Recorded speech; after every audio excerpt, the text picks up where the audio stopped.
Olá e seja muito bem-vindo e muito bem-vinda a mais um vídeo da nossa série sobre funcionalidades recentes do JavaScript que podem ou não mudar a sua vida. Eu sou o professor Diego Pinho e hoje nós vamos falar sobre alguns operadores aí do JavaScript que vão nos impedir de cair em algumas armadilhas e vão nos ajudar em algumas operações, criando alguns atalhos interessantes. Então olha só, o primeiro operador que nós vamos ver é um que eu acredito que já é bem famoso hoje em dia, que é o Option Chain Operator. E como é que ele funciona? O seu uso é bem simples, tá? Imagine uma situação ali onde você tem, por exemplo, um objeto literal definido dessa forma. Quando você tem esse objeto e você começa a perguntar por coisas que existem nele, ele não vai dar nenhum tipo de problema, né? Ele vai te retornar ali sem grandes dificuldades. Então, por exemplo, eu quero acessar o address. Ele vai me dar ali as propriedades, quero acessar ali city, enfim, ele vai começar a fazer isso sem problemas. A situação começa a acontecer, o problema começa a acontecer quando você começa a acessar propriedades em que a tal coisa não existe. Por exemplo, em address eu tenho um zip code. Nesse caso aqui, essa propriedade ela não existe. E dependendo do que eu estiver fazendo, né, quiser acessar uma outra propriedade que faz parte aqui, eu vou ter problemas. Por quê? Porque essa propriedade ela não existe. Quando a gente quer evitar esse tipo de problema, né, para validar se a propriedade existe antes de você chamar alguma outra coisa que, né, que você vai encadear, existe esse novo operador que faz o seguinte. Se eu tenho essa mesma propriedade aqui, certo? E aí eu vou lá e pergunto, por exemplo, eu quero saber qual que é o user.address.zipcode. No caso aqui, né, eu não tenho esse zipcode, então a resposta é undefined. O problema é que se eu preciso de alguma coisa que faz parte do zipcode, por exemplo, sei lá, CEP. Apesar de que o zipcode é o CEP, mas você entendeu. O que vai acontecer é que ele vai exibir erro. Quando você quer validar se aquela propriedade existe antes de você buscar nela, você pode usar o operador aqui do optional. E aí o que acontece nessa situação é que você vai receber undefined. Por que undefined? Porque quando você coloca essa opção, é como se ela fosse opcional. Então o JavaScript faz o seguinte, bom, eu quero pegar essa propriedade, mas esse valor existe? Se esse valor existe, ele vai retornar, ele vai tentar buscar, né, o CEP e vai te trazer. Caso essa propriedade ela não exista, ele simplesmente entende que já era, não existe. Então ele só lança o undefined e acaba por aí. Beleza? Esse é o primeiro operador.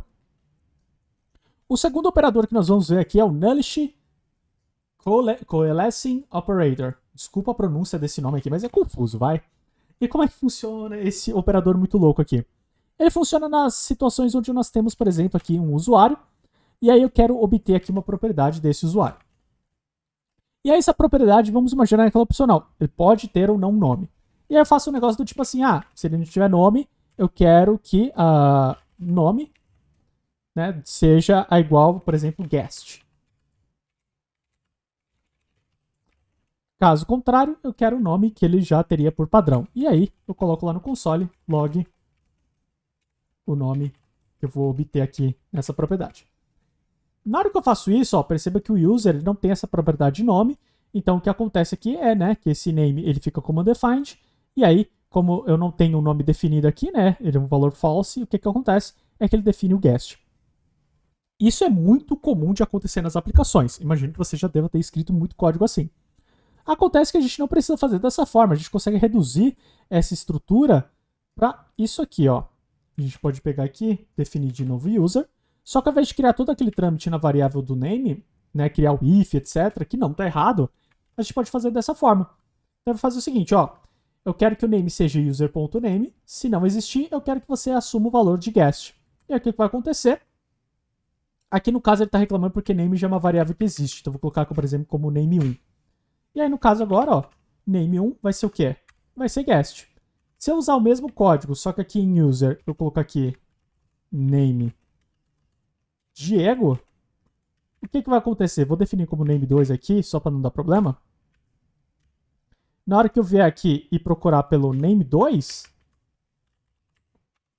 vai ser Diego. Por quê? Porque ele garantiu, ele verificou que esse valor existe, e aí se existe, ele esquece o valor da direita. Agora, se esse valor aqui é undefined, né, ou nulo, ele pega esse valor da direita e assume. E aí você consegue reduzir um pouco da complexidade. Maravilha! Por fim, tem alguns operadores lógicos aqui de atribuição. E aí ele usa essa sintaxe que para mim é meio esquisita. E na prática, como é que ele funciona, tá? Aí você vai usar se você achar interessante ou não. Eu confesso que não acho tão interessante assim, acho que fica meio feio o código. Mas imagine que você tem o valor 1, e aí você quer acrescentar, né? Você vai fazer uma atribuição somente se esse valor for um valor ali que a gente diz, né, que é truth, ou seja, um valor que convertido dentro do JavaScript representa um true. Quando você faz isso aqui, e aí você busca ali o valor no console, o que acontece? Ele faz essa atribuição para você. E ele faz essa atribuição somente se esse valor for verdadeiro. Se você colocar um valor, por exemplo, aqui que representa um false, né, como por exemplo 0, o que acontece é que agora essa atribuição ele fica com 0.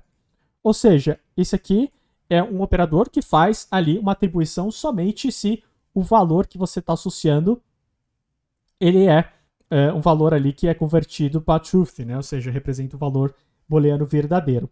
Quando você quer o efeito contrário, nós utilizamos, né, o outro operador. Então eu tenho essa situação, e aí quando eu quero que essa atribuição aconteça se o valor aqui ele for false, né?